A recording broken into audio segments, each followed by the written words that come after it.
Welcome back to Comic Book ASMR.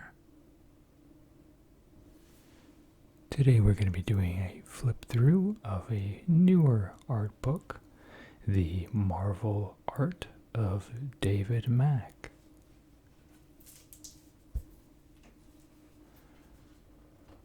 So I want to say that this was released late last year, if I remember.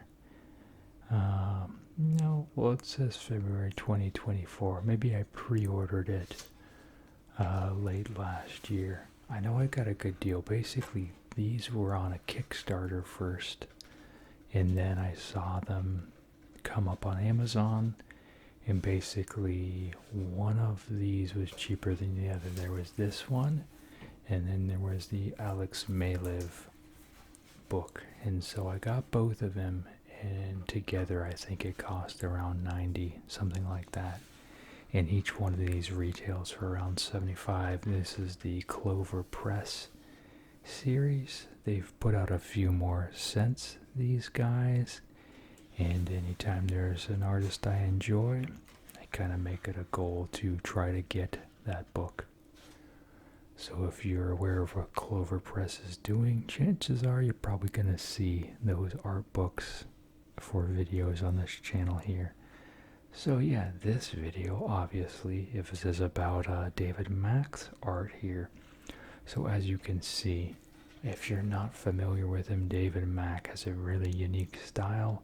He blends stuff. We've kind of got mixed media here. We've got collage type stuff, sketchy elements here, realism with cartoony type of stuff. When I first experienced his work, it was on Daredevil, the Marvel Knights stuff he was doing, which part of it was done with Kevin Smith and his tail end of his run, I believe, if I remember, and then branching over into Brubaker's stuff. Not even Brubaker, no, so it was Bendis. Yeah, Bendis's stuff. Bendis came on after Smith and worked with Mack as well as Maleev, and they're just perfect combination of just stuff I'd never seen before. Really intriguing, inspiring to me. I always liked that Daredevil had, that religious aspect to him, and, he was, a kind of like a guilt-ridden Catholic type of guy, and yet it did all these really hardcore things, and just kind of was off and on about how he felt about it, and just kind of a victim of happenstance and sorrow and all these sorts of things. So you can see, so here we've got text mixed in. This is one of the pages here, so this is from issue 17, page 7. So this is what I'm saying, like David Mack's style. If you got a book out of the stands, this didn't look like anything else you pulled off the spinner rack.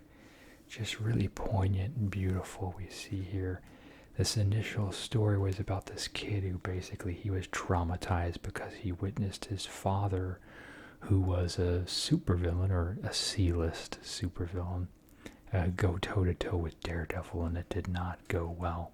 And so, if I remember, the particular thing was kind of like a therapy session of the kid working through his trauma.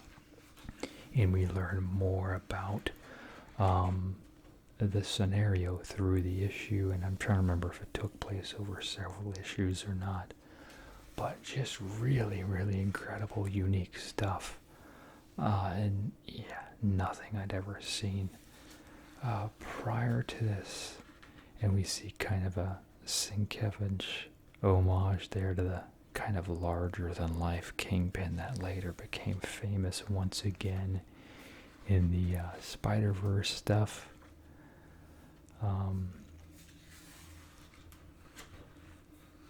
But yeah, just really, really incredible.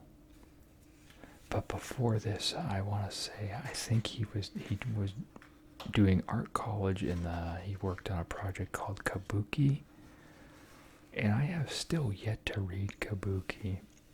And then we see Echo here. This was a love interest. Wow, I can't speak. That they introduced shortly thereafter. Which, if you've seen, the Disney Plus shows, she's had some stuff as well. So David Mack created this character here. But yeah, I never read Kabuki. That's still one I want to read because I love David Mack's style. So naturally I want to see what that's all about. I think it's all black and white if I remember correctly.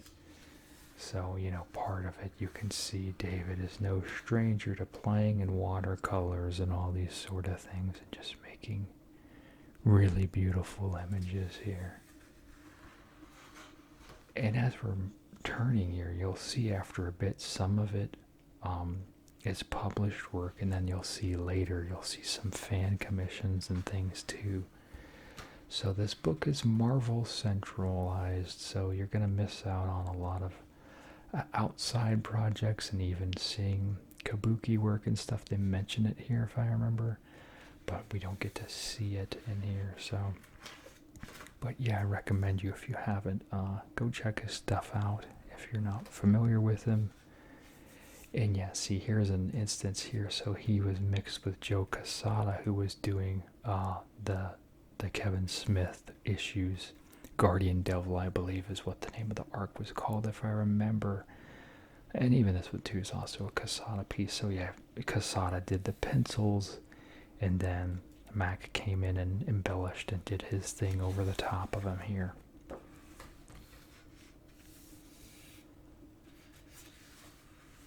So, and I've been fortunate. I got to meet David Mack a few times. I do have a signed Fight Club 2 promo poster that I'll be giving away at some point on the channel. So make sure you're subscribed whenever that comes. But yeah, I've gotten to talk to David a few times. He would attend Emerald City somewhat regularly. I think he might live in the Portland area, maybe. I'm not sure, but he's been out this way enough times that I speculate he's somewhat local. Yeah, we see this goes back to that issue here. We see the dad yelling at his kid here. And then we see, even after all that, Daredevil is embracing this child here. And that's all issue 17 of the Marvel Knights Daredevil run. But yeah, I asked him, I was like, do you have trouble fitting the format of, the page? Because his work is just kind of so sprawling and unique. And he's just like, no way. Like, what are you talking about? But to me, like, I struggle even not doing anything impressive like this, And he's making these collages and, just kind of pushing through all the boundaries of sort of traditional comic book storytelling here. And it's just mesmerizing to me. So, yeah, I love David's style. Anytime he's got a variant cover, I try to pick it up. Fortunate enough, a lot of them aren't part of the, you gotta order 100 to get a copy cover, and then it's marked up and all that type of stuff. If we move on, we see a bit of Wolverine here. I guess this is in a Daredevil issue as well, huh? It says issue 53. I don't remember this exact thing here. This looks like maybe Echo is thinking about Wolverine. Interesting. I think this is just a commission here. Yeah, this is a private commission. This reminded me of, I believe he did the pen and ink movie poster for the Wolverine movie that had come out, in 2013 or so. I forget the exact year these days. Here's a Nightcrawler. This is another private commission here. So yeah, I think we've entered into the private commission area, so we can see some more simplified work here with the brush pen and ink wash. Yeah, so this is all commission territory here. Storm section here.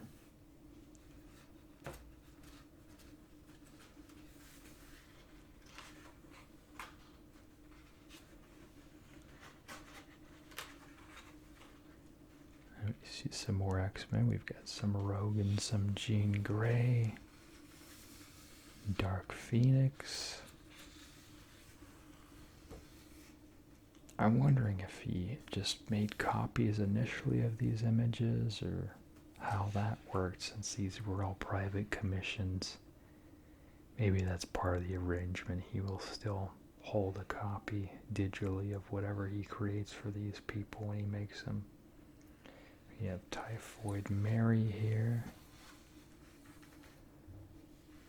Look at this one here of Magic. I love all the design work there. Always looks a bit risque on that part there. But it's not what you think it is. I remember I did get this cover. I was fortunate enough. This was from the Peach Momoko Demon Days miniseries. So Psylocke. Different take on the Black Widow there.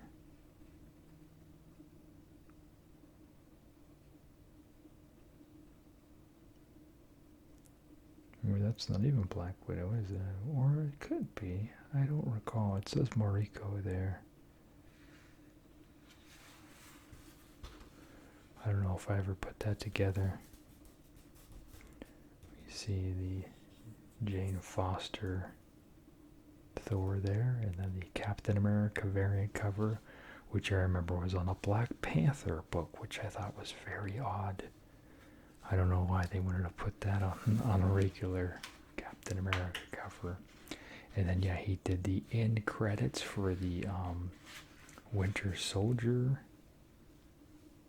movie. And he's done a few others too, which I think they reference in here. Jessica Jones.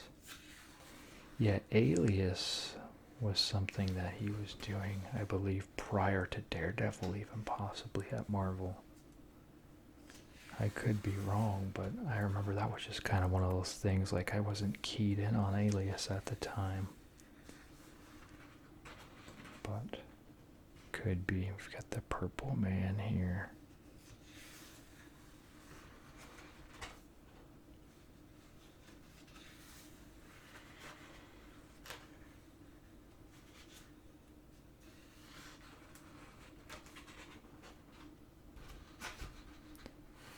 Is that page stuck together or not? I don't think so.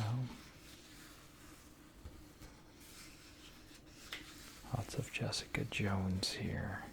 The Maria Hill thrown in the middle. Yeah, I talk about Alias here, or that says Alyssa, but this reminds me of the Great Gatsby cover.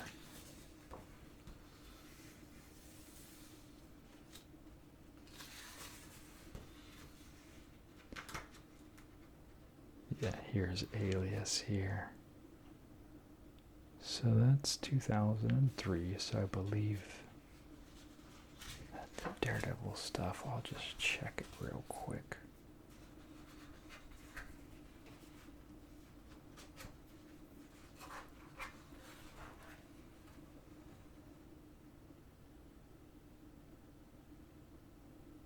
No, that's much earlier. That says 98. Oh, okay. Like the checkerboard pattern there.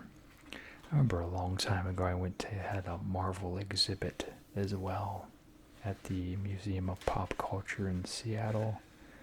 I did a video of that. It's not an ASMR video. It's me walking through with my camera to all the exhibits, and they did have some of David Mack's original pages there too. I might leave a link to that video below. Like I said, it's not an ASMR video, but it is a cool video of just kind of walking through the entire Marvel touring museum they had going. And that was really in the channel's infancy, maybe even the first year in. I think this is just all done with photos.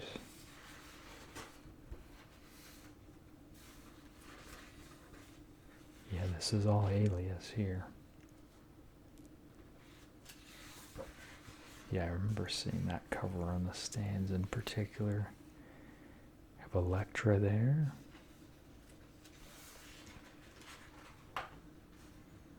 And we have more emphasis on the watercolor here. We've got some Moon Knight, Black Cat, Spider-Gwen, Silk and Miles. This is the video game Spider-Man here for the PS4. And then we have Tom Holland's Spider-Man here. A few more here.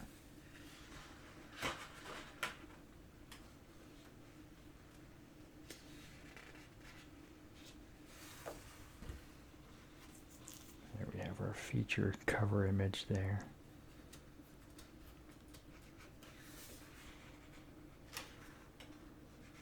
We have some Iron Fist action here. Or not even Iron Fist, my mistake. Shang-Chi.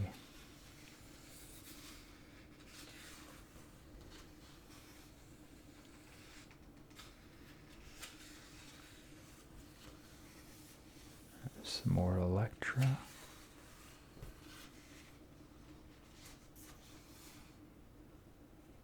This was, let's see, I don't remember this exact thing here. The Daredevil mask on the top. I know later, more recently, Elektra took on the mantle of Daredevil. I always thought that was a more recent cover.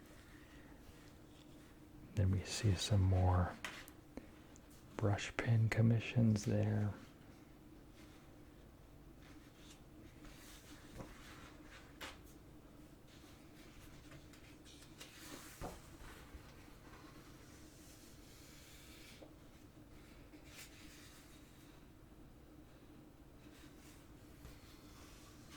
Goes back to that one issue again, issue 18.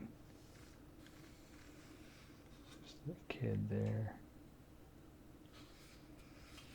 talking to Ben Urich. Yeah, and I have the trade, I think, is either signed with this image on it or this image. I think it's this one. I should have honestly grabbed it, but it's alright.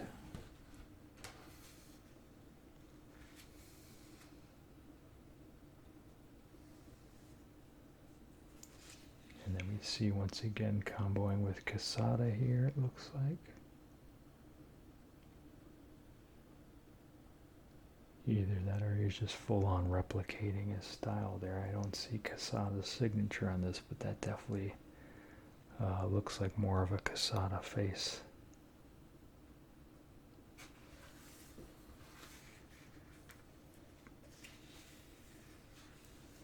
You see more of a tapestry type thing going on here.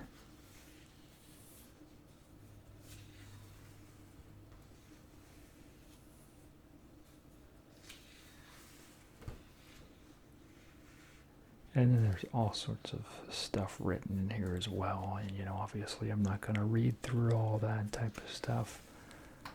But it's all very good and insightful.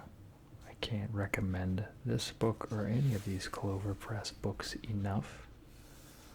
If you like what you see here, by all means, go check it out. And I might even see if I can find links to this as well and link it below from Amazon. But always check your local shop if you can. Support local. See, a lot of these shops, you know, very hard for them to stay around. Here's another Quesada piece. Looks like this was all done in red here. Gonna get trickier towards the end for the page turning.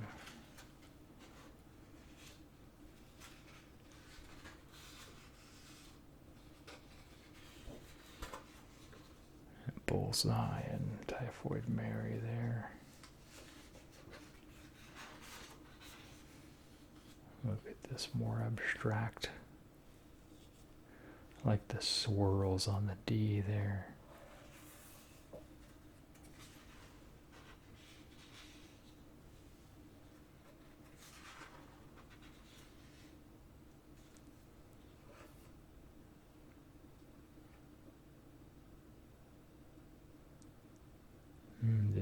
This says study for title opening. I wonder if that's referring to the Daredevil movie.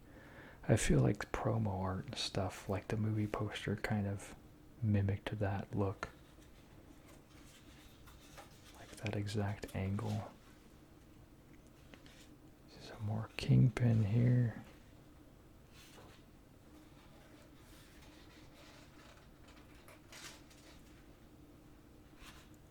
And there is David Mack himself.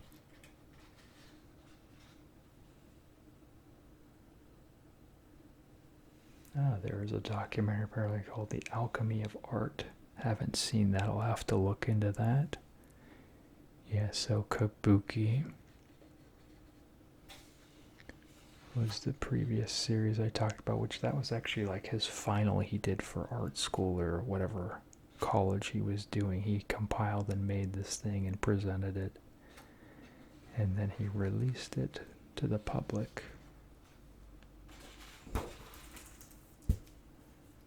There it is. Alright, well that's going to do it for now. Make sure to like, comment, subscribe. Let me know what you want to see. Let me know your first experiencing David Mack's work. If you've got something that maybe wasn't touched on here by him, I'd love to hear about it. And as always, you all have a super slumber. Thanks. Bye.